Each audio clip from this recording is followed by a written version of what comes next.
ಬರುವಷ್ಟು ನಾವು ಬೆಳೆಸಿದ್ದೀವಿ ಇವಾಗ. ಹೋಗಿ ನಮ್ಮ ಮಠ ಚೆನ್ನಾಗಾಗಲಿಕ್ಕೆ ಶುರು ಆಯಿತು. ಯಾಕೆ ಹೇಳಿ, ಎಷ್ಟು ಕಲ್ತವರಾದರೂ ಸೇಮ್. ನಾವಿರೋದು ಡಾಕ್ಟರ್ಸ್ ಕಾಲೋನಿಯಲ್ಲಿ.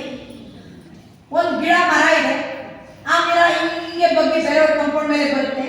ಅಲ್ಲಿಂದ ಅದ್ರದ್ದು ಎಲೆಗಳು ಕೆಳಗಡೆ ಎಲೆಗಳು ಬಿದ್ದಿದ್ದು ಆದ್ರೂ ಜನ ಅದೆಲ್ಲ ಒಂದಾಗಿದೆ. ನಾವು ಮುಂಚೆ ನಮ್ಮ ಗಾಡಿಗಳಿಂದ ಹೊರಗಡೆ ಬರುವಾಗ ನೀವು ನೋಡೋದು ಸೀದಾ ಹೋಗೋದು. ಸ್ವಲ್ಪ ಸ್ಮೈಲ್ ಇದ್ರೆ ಇದ್ರೆ ಇಲ್ಲದ್ರೆ ಇಲ್ಲ. ಇವಾಗ ಎಕ್ನಾಲೇಜ್ ಮಾಡಕ್ ಶುರು ಮಾಡಿದ್ರು ಎಲ್ಲರೂ. ಪ್ರೀತಿ ಅಲ್ಲೂ ಜಾಸ್ತಿ ಆಯಿತು. ಹಾಗೆ ವಠಾರ ಚೆನ್ನಾಗಿ ಶುರು ಆಯಿತು. ಅದಕ್ಕೆ ರೋಹನ್ ಶ್ರೀ ಅವರು ಹೇಳಿದ್ರು, ನಮ್ಮ ಸಂಸ್ಥೆಯಿಂದ ಫ್ರೀ ಕಿಟ್ಗಳನ್ನು ಕೊಡಕ್ಕೆ ಶುರು ಮಾಡೋಣ. ಹಲವಾರು ಒಂದು 3-4 ವರ್ಷದಿಂದ ನಾವು ಫ್ರೀ ಕಿಟ್ಗಳು ಯಾರೆಲ್ಲ ಸಿಗ್ತಾರೆ ಅವ್ರಿಗೆ ಕಿಟ್ ಕೊಡೋದು, ಇದ್ರ ಬಗ್ಗೆ ಹೇಳೋದು, ಅಗ್ನಿಹೋತ್ರ ಮಾಡಿ ಹೇಳೋದು. ಹೀಗೆ ಹೇಳಿ ಹೇಳಿ ಹೇಳಿ ಎಷ್ಟು ಮನೆಗಳಲ್ಲಿ ಎಷ್ಟು ಬದಲಾವಣೆ ಬಂದಿದೆ ಅಂದರೆ ಹೇಳಿ ಸುತ್ತಾಗಿದೆ. ಅಷ್ಟು ಚೆನ್ನಾಗಿದೆ. ಕೆಲವರು ಬಿಸ್ನೆಸ್ ಹೇಳ್ತಾರೆ, ನಮ್ಮ ತೋಟದಲ್ಲಿ ಇಷ್ಟುವರೆಗೆ 45,000 ನಮಗೆ ಲಾಭ ಬರೋದು, 85,000 ಲಾಭ ಬರ್ತಾ ಇದೆ ಇವಾಗ. ಕೆಲವರು ಚಿಕ್ಕ ಅಂಗಡಿಗಳಿಂದ ದೊಡ್ಡ ಅಂಗಡಿಗಳಿಗೆ ಹೋಗಿದ್ದಾರೆ. ಕೆಲವರು ಅಕ್ಕ ತಂಗಿ 21 ವರ್ಷ ಮಾತಾಡಿಲ್ಲ, ಇವಾಗ ಮಾತಾಡ್ತಾ ಇದ್ದಾರೆ. ಕೋರ್ಟ್ ಕೇಸ್ಗಳು ಹಿಂಗೇ ಯಾರೋ ಮಾಡಿದ ಪ್ರಾಪರ್ಟಿಗೆ ಯಾರೋ ಜಗಳ ಮಾಡ್ತಾ ಇದ್ದಾರಲ್ಲ, ಅದು ಕ್ಲಿಯರ್ ಆಗ್ತಾ ಇದೆ. ಹೀಗೆ ತುಂಬಾ ಬದಲಾವಣೆ ಬರಕ್ಕೆ ಶುರು ಆಯಿತು. ಅದಕ್ಕಿಂತ ಮೇಲೆ ಮಕ್ಕಳಲ್ಲಿ ಬದಲಾವಣೆ ಬಂತು. ಮೊನ್ನೆ ಅಂತೂ ಒಂದು ಗದಗಲ್ಲಿ ಒಂದು ಮಗು 7ನೇ ವರ್ಷದ ಮಗು ಹೇಳ್ತಾ ಇದ್ದ, ನನ್ನ ಅಗ್ನಿಹೋತ್ರ ಮಾಡಕ್ಕೆ ಶುರು ಮಾಡಿದ್ಮೇಲೆ ನನ್ನ ಹ್ಯಾಂಡ್ ರೈಟಿಂಗ್ ಚೆನ್ನಾಗಿ ಆಗ್ತಾ ಇದೆ, ನನ್ನ ಬುದ್ಧಿವಂತಿಕೆ ಚೆನ್ನಾಗಿ ಆಗ್ತಾ ಇದೆ. ಮೊನ್ನಂತೂ ಒಬ್ರು ಹೇಳಿದ್ರು ಗದಗಲ್ಲಿ, ನನ್ನ ಮಗನಿಗೆ ಪ್ರಪೋಸಲ್ ಬರೋದು ಎಷ್ಟು ಟೈಮ್ ಆಯ್ತು, ಈಗ ಪ್ರಪೋಸಲ್ ಬಂದು ನಾನು ಏಪ್ರಿಲ್ 17 ಮದುವೆ. ಪ್ರಪೋಸಲ್ ಹೇಳಿದ ತಕ್ಷಣ ಎಲ್ಲ ಚಪ್ಪಾಳೆ ಹೋಗ್ತೀನಿ.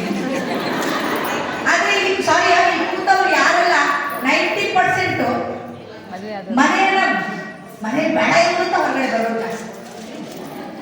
ಅರ್ಥ ಮಾಡ್ಕೊಳ್ಳಿ, ಮದುವೆಗೆ ಚಪ್ಪಾಳೆ ಹೊರಟಿ ವೈಸ್ ಎನರ್ಜಿ ಹೋಗ್ಬೋದು. Right, south, left, east, west ಎಲ್ಲಿಗೂ ಇಟ್ ಈಸ್ ಅನ್ಬಿಲೀವೇಬಲ್. ಇವಾಗ ನಿಮ್ಗೆಲ್ಲರಿಗೂ ಗೊತ್ತು, ಭೋಪಾಲ್ ಗ್ಯಾಸ್ ಟ್ರಾಜಿಡಿ ಆಯಿತು. ಭೋಪಾಲ್ ಗ್ಯಾಸ್ ಟ್ರಾಜಿಡಿ ಆದಾಗ ಅಲ್ಲಿ ಕೆಲವು ಮನೆಗಳು ಸುಡಲಿಲ್ಲ, ಕೆಲವರಿಗೆ ಏನೂ ಆಗಿಲ್ಲ. ನಮ್ಮ ಇಂಡಿಯನ್ಸ್ ಅವರಿಗೆ ಅದಕ್ಕೆ ಏನು ಬಿದ್ದೋಗಿಲ್ಲ, ಕೇರ್ ಮಾಡಿಲ್ಲ. ಆಸ್ಟ್ರೇಲಿಯನ್ಸ್, ಜರ್ಮನೀಸ್ ಬಂದರು ಅದ್ರ ಬಗ್ಗೆ ಸಂಶೋಧನೆ ಮಾಡೋಕ್ಕೆ. ಆಗ ಗೊತ್ತಾಯ್ತು ಅವರೆಲ್ಲ ಮನೆಗಳಲ್ಲಿ ಅಗ್ನಿಹೋತ್ರ ಆಗ್ತಾ ಇದೆ ಅಂತ. ಎಲ್ರಿಗೂ ಮಾಡಬೇಕು. This is where actually the class start ಆಗಿದೆ. ಆದರೆ ನಮ್ಮ ಮನೆಯಲ್ಲಿ ಅದಕ್ಕಿಂತ ಮುಂಚಿತವಾಗಿ ನಾವು ಸ್ಟಾರ್ಟ್ ಮಾಡಿದ್ದೀವಿ. ಸೊ ಇವಾಗ ಅಗ್ನಿಹೋತ್ರ ಬಗ್ಗೆ ಸ್ವಲ್ಪ ಡೀಪ್ ಆಗಿ ಮಾಸ್ಟರ್ ಹೇಳ್ಕೊಡ್ತಾರೆ ನಿಮಗೆ. ಆದರೆ ಅದಕ್ಕಿಂತ ಮುಂಚಿತವಾಗಿ ನಮ್ಮಲ್ಲಿ ಇವೆಲ್ಲ ಇಲ್ಲಿ ಕೂತ ಮೆಜಾರಿಟಿ ಆರ್ ನಾನ್ ವರ್ಕಿಂಗ್ ವುಮೆನ್, ಕರೆಕ್ಟ್? ಒಂದು ಒನ್ ಟರ್ಮ್ ನಮ್ಮ ಅಜ್ಜಿಗಳನ್ನ ಬಿಡಿ, ಯಾಕಂದ್ರೆ ಅವರು ಹಂಗೆ ಆಗಿದ್ದಾರೆ ನಮಗೆ, ಅವ್ರ ಸೌಖ್ಯ.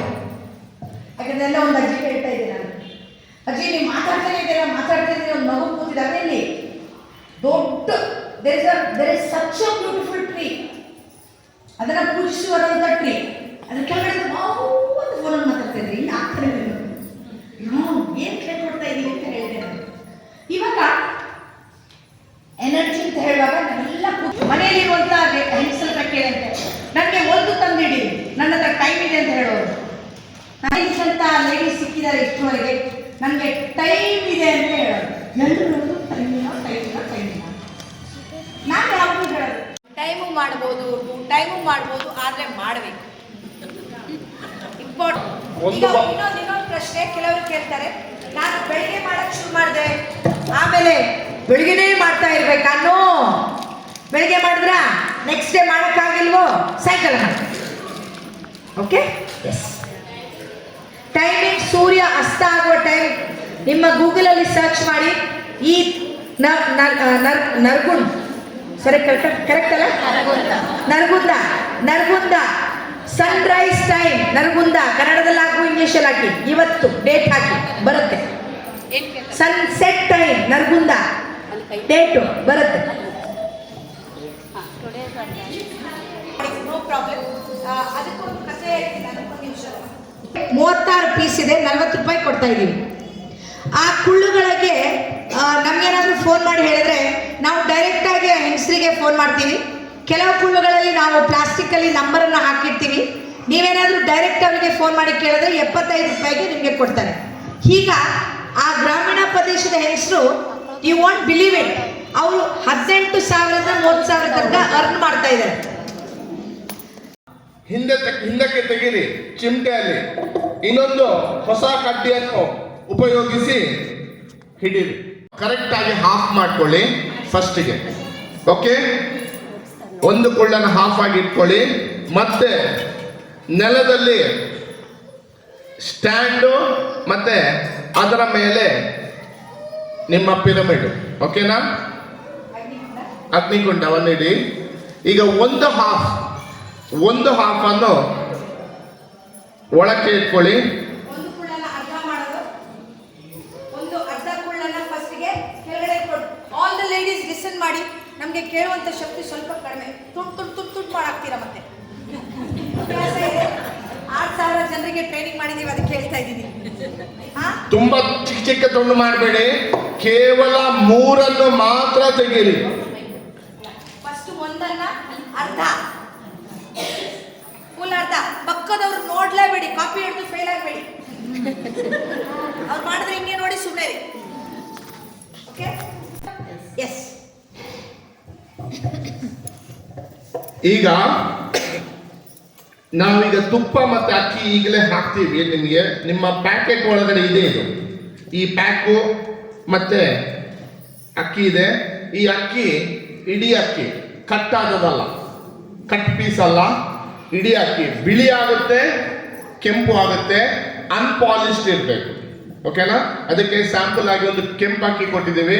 ಪಾಲಿಶ್ಡ್ ಆಗಲ್ಲ, ವೈಟ್ ಅಲ್ಲಿ ಕೆಲವು ಬಾರಿ ಪಾಲಿಶ್ಡ್ ಬರುತ್ತೆ, ಅದಾಗಲ್ಲ. ಓಕೆ, ಕುಚ್ಚಲಕ್ಕಿ. ಓಕೆ, ಫುಲ್ ಅಕ್ಕಿ ಆಗಿರ್ಬೇಕು. ಫುಲ್ ಅಕ್ಕಿ, ಕುಚ್ಚಲಕ್ಕಿ ಪಾಲಿಶ್ಡ್ ಆದ್ರೆ ಬೇಡ. ಪಾಲಿಶ್ ಆಗದಂತ ಅಕ್ಕಿ ಫುಲ್ ಅಕ್ಕಿ. ರೇಷನ್ ಅಲ್ಲಿ ಪಾಲಿಶ್ ಇರುತ್ತೆ, ರೇಷನ್ ಅಕ್ಕಿ ಸಿಗುತ್ತೆ, ಅಂಗಡಿಯಲ್ಲಿ ಸಿಗುತ್ತೆ. ಇದು ಸಿಗುತ್ತೆ, ಇದು 100% ಸಿಗುತ್ತೆ. 1 kg ಅದು ನಿಮ್ಗೆ 1 ವಾರ 2 ತಿಂಗಳು ಸಾಕಾಗುತ್ತೆ. ಕೇವಲ ಇಷ್ಟು ತೆಗಿಲಿಕ್ಕೆ 3 ಬೆರಳಲ್ಲಿ ಇಷ್ಟು ತೆಗೆದು 2 ಬಾರಿ ಹಾಕಿದ್ರೆ ಸಾಕಾಗುತ್ತೆ. ಒಂದು 15 ಇಂದ 25 ಅಷ್ಟೇ. ಈಗ ಈ ತುಪ್ಪ ಕೊಟ್ಟಿದ್ದೀವಿ, ಇದನ್ನು ಕೂಡ ಉಪಯೋಗಿಸಬೇಡಿ. ಇದರಲ್ಲಿ ಮನೆಗೆ ಹೋಗಿ ನಿಮ್ಗೊಂದು 2-3 ಬಾರಿ ಇದನ್ನು ಉಪಯೋಗಿಸ್ಬೋದು. ಯಾಕಂದ್ರೆ ಇದನ್ನು ಓಪನ್ ಮಾಡಿದ್ರೆ ಮತ್ತೆ ಉಪಯೋಗಿಸ್ಲಿಕ್ಕೆ ಆಗಲ್ಲ. ಅದಕ್ಕೋಸ್ಕರ ಇದು ನಾವು ತುಪ್ಪ ಹಾಕೊಂಡು ಬರ್ತೀವಿ. ಸೊ ಅದು ಯಾಕೆ ಅಂತ ಹೇಳ್ತೀವಿ ನಾವು, ಯಾಕಂದ್ರೆ ದಯವಿಟ್ಟು ಇವತ್ತು ಆ ತುಪ್ಪದ ಪ್ಯಾಕೆಟ್ ಅನ್ನ ಓಪನ್ ಮಾಡಬೇಡಿ, ಅಕ್ಕಿ ಪ್ಯಾಕೆಟ್ ಅನ್ನ ಓಪನ್ ಮಾಡಬೇಡಿ. ನಾವೇ ನಿಮ್ಗೆ ಇವತ್ತು ಇಲ್ಲಿ ತುಪ್ಪ ಅಕ್ಕಿ ಕೊಡ್ತೀವಿ. ಯಾಕಂದ್ರೆ ಮುಂಚೆ ನಾವು ಓಪನ್ ಮಾಡ್ಲಿಕ್ಕೆ ಬಿಡ್ತಾ ಇದ್ವಿ, ಎಲ್ಲವನ್ನ ಖಾಲಿ ಮಾಡೋದು, ಎಲ್ಲ ಅಕ್ಕಿಯನ್ನ ಹಾಕೋದು. ಯಾಕೆ ಹೇಳಿ? ಫ್ರೀ ಆಗಿ ಸಿಕ್ತಲ್ಲ. ಅದಕ್ಕೆ ನಾವು ಪ್ಲೀಸ್ 3 ದಿನ ಆದ್ರೂ ಬರುತ್ತೆ ಮನೆಗೆ ತಗೊಂಡೋಗಿ ಅದನ್ನ ಅಂತ ಇಲ್ಲಿ ಹಾಕ್ತೀವಿ. ಓಪನ್ ಮಾಡಬೇಡಿ ಪ್ಲೀಸ್. ಓಕೆ, ಮತ್ತೆ ನಮ್ಮ ಇದು ಬೌಲ್ ಇರುತ್ತೆ. ಬೌಲಿಂದ, ತಟ್ಟೆಯಿಂದ ಸ್ಪೂನ್ ನೋಡಿ, ಇದು ಬ್ಯಾಕ್ ಸೈಡು, ಇದು ಫ್ರಂಟ್ ಸೈಡು ನೋಡ್ಕೊಳ್ಳಿ. ಓಕೆ, ಈ ಇಲ್ಲಿಂದ ಹಿಂಗೆ ತೆಗೆದು ಸ್ವಲ್ಪ ಕುಳ್ಳನ್ನು 2 ಬದಿಗೆ ಹಚ್ಚಬೇಕು. ಇಷ್ಟಕ್ಕೆ ತುಪ್ಪವನ್ನು 2 ಬದಿಗೆ. ಓಕೆ, ಇಷ್ಟಕ್ಕೆ ಮಾತ್ರ, ಕಾರ್ನರ್ ಮಾತ್ರ, ಫುಲ್ಲಿಗೆ ಬೇಡ. ಸ್ವಲ್ಪ ಇಷ್ಟು ಸಾಕಾಗುತ್ತೆ. ಯಾಕೆ ಗೊತ್ತಾ? ತುಪ್ಪ ಜಾಸ್ತಿ ಹಾಕೊಳ್ಬೋದು, ಕಾಸ್ಟ್ ಜಾಸ್ತಿ ಆಗುತ್ತೆ ಅಷ್ಟೇ. ನೀವು ಮಿನಿಮಮ್ ತುಪ್ಪದಲ್ಲಿ ಉಪಯೋಗಿಸಿದ್ರೆ ಕೇವಲ 10 ರೂಪಾಯಿ ಒಳಗಡೆ ನಿಮ್ಮ ಟೋಟಲ್ ಕಾಸ್ಟ್ ಅಷ್ಟೇ, ಅದಕ್ಕಿಂತ ಕಮ್ಮಿ ಆಗುತ್ತೆ. ಓಕೆನಾ? ಈಗ ಮ್ಯಾಚ್ ಬಾಕ್ಸ್ ಅನ್ನು ಕೆಳಕ್ಕೆ ಹಿಡಿಬೇಕು. ನಾವು ನೋಡ್ತೀವಿ ಎಷ್ಟೋ ಬಾರಿ ಹಿಂಗೆ ಕೆಳಕ್ಕೆ ಹಿಡಿಬೇಕು. ಇದು ಗ್ಯಾಸ್ ಅಲ್ಲ, ಇದು ಎಷ್ಟೋ ಬಾರಿ ಮಾತ್ರ ಅದು ಮೇಲಕ್ಕೆ ಬೆಂಕಿ ಬರುತ್ತೆ. ನೀವು ಹಿಂಗೆ ಮಾಡಿ ಬಿಸಾಡಬೇಡಿ ಒಳಕ್ಕೆ, ಅದು ಗ್ಯಾಸ್ ಅಲ್ಲ, ಅದು ಹಂಗೆ ಹಿಡಿಯಲ್ಲ. ಅದು ಅಡಿಯಿಂದ ಹೊತ್ತಿಲ್ಲ.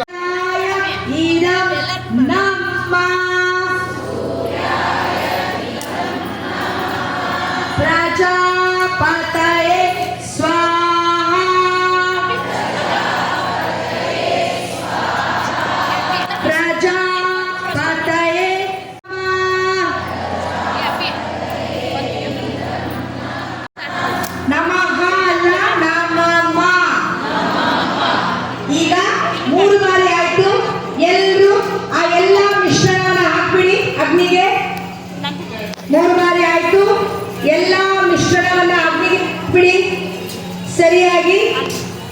ಇವಾಗ ಎಲ್ಲರೂ ನೇರವಾಗಿ ಕುತ್ಕೊಳ್ಳಿ. ಆ ತಟ್ಟೆ ಮತ್ತೆ ಸ್ಪೂನನ್ನ ಕೆಳಗಡೆ ಇಟ್ಬಿಡಿ. ಸರಿ ಹೋಗಿಲ್ಲ ಇದಾಗಿ ಅಮ್ಮಿ ನೇರವಾಗಿ ಕುತ್ಕೊಳ್ಳಿ. ಸಾಕು, ಎಲ್ಲ ಹಾಕ್ಬಿಡಿ. ನೇರವಾಗಿ ಕುತ್ಕೊಳ್ಳಿ. ಕಣ್ಣುಗಳನ್ನ ಮುಚ್ಕೊಳ್ಳಿ. ಕಣ್ಣುಗಳನ್ನ ಮುಚ್ಕೊಳ್ಳಿ. ಕನ್ನಡಕ ಹಾಕಿದವರು ಕನ್ನಡಕವನ್ನ ತೆಗೀರಿ. ಎಲ್ಲರೂ ನೇರವಾಗಿ ಕುತ್ಕೊಳ್ಳಿ. ಈಗ ನಿಮ್ಮ ನಿಮ್ಮ ದೇವರನ್ನ ಮನಸ್ಸಿನ ಮೊದಲಲ್ಲಿ ಕೈಯನ್ನ ಬೇಕಾದ್ರೆ ತೊಡೆ ಮೇಲೆ ಇಟ್ಕೊಳ್ಳಿ, ಇಲ್ಲಾದ್ರೆ ಕೈ ಪ್ರಾರ್ಥನೆ ಮೂಲಕ ಇಟ್ಕೊಳ್ಬಹುದು. ಆದ್ರೆ ನಿಮ್ಗೆ ಇಷ್ಟ. ತೊಡೆ ಮೇಲೆ ಇಟ್ಟರೆ ಎನರ್ಜಿ ತುಂಬಾ ಚೆನ್ನಾಗಿ ಬರುತ್ತೆ. ಕೈಗಳನ್ನ ತೊಡೆ ಮೇಲೆ ಇಟ್ಕೊಳ್ಳಿ. ಈಗ ನಿಮ್ಮ ದೇವರನ್ನ ನೆನೆಸ್ಕೊಳ್ಳಿ. ನಿಮ್ಮ ದೇವರನ್ನ ನೆನೆಸ್ಕೊಳ್ಳಿ. ನೀವು ಮಾಡುವಂತ ಎಲ್ಲ ತಪ್ಪುಗಳನ್ನ ಅಗ್ನಿ ಹತ್ರ ತೋರ್ಸಕ್ ಹೇಳಿ. ಸುಂದರವಾದ ರೀತಿಯಲ್ಲಿ ಅಗ್ನಿಯು ನಿಮ್ಮ ತಪ್ಪುಗಳನ್ನ ತೋರಿಸುತ್ತೆ. ಇವಾಗ ಆ ಅಗ್ನಿ ಹತ್ರ ಮನಸ್ಸಲ್ಲಿ ಹೇಳಿಕೊಳ್ಳಿ, ನಾನು ಮಾಡುವಂತ ಎಲ್ಲ ತಪ್ಪುಗಳನ್ನ ಒಳಗಡೆಯಿಂದ ಸುಟ್ಟಾಕು. ನನ್ನ ತಪ್ಪುಗಳನ್ನ ಸುಟ್ಟಾಕಿ ನನಗೆ ಕ್ಷಮೆಯನ್ನ ನೀಡು. ಸುಂದರವಾದ ಕ್ಷಮಾಪಣೆಯನ್ನ ಕೊಟ್ಟು ನಿಮ್ಮ ಎಲ್ಲ ಒಳಗಡೆ ಇದ್ದಂತ ನೆಗೆಟಿವಿಟಿ ಎನರ್ಜಿಯನ್ನ ಸುಟ್ಟಾಕಿ. ಇವಾಗ ನಿಮ್ಮ ಕೈಯ ಮೂಲಕ ಒಂದು ಸುಂದರವಾದ ಎನರ್ಜಿ, ಪಾಸಿಟಿವ್ ಎನರ್ಜಿ, ಅಗ್ನಿಯಿಂದ ಬಂದಂತ ಎನರ್ಜಿಯನ್ನ ನಿಮ್ಮ ಅಂಗೈಯ ಮೂಲಕ ಅನುಭವಿಸಿ. ಗೊತ್ತಾಗುತ್ತೆ ನಿಮಗೆ, ಅಲ್ಲೇನೋ ಒಂದು ಮೂಮೆಂಟ್ ಆದಂಗೆ ಆಗುತ್ತೆ. ಆ ಒಂದು ಸುಂದರವಾದ ಎನರ್ಜಿ ನಿಮ್ಮ ತಲೆಯ ಮೇಡಮ್ ಹೋಗುತ್ತೆ. ಆ ಒಂದು ಸುಂದರವಾದ ಎನರ್ಜಿಯನ್ನು ಅನುಭವಿಸಿ ಕೈಯ ಮೂಲಕ. ಈಗ ಈ ಒಂದು ಸುಂದರವಾದ ವಾತಾವರಣದಲ್ಲಿ ಒಂದು ಒಳ್ಳೆಯ ಎನರ್ಜಿಯನ್ನ ಒಳಗಡೆ ತಗೊಳ್ಳೋಣ.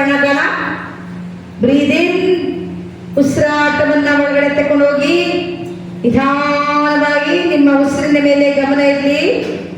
ಹಾಗೆ ಆ ಉಸಿರನ್ನ ಹಿಡ್ಕೊಳ್ಳಿ. ನಿಧಾನವಾಗಿ ಉಸಿರನ್ನ ಬಿಡಿರಿ. ಹಾಗೆ ಉಸಿರಿನ ಮೇಲೆ ಗಮನ ಇರಲಿ.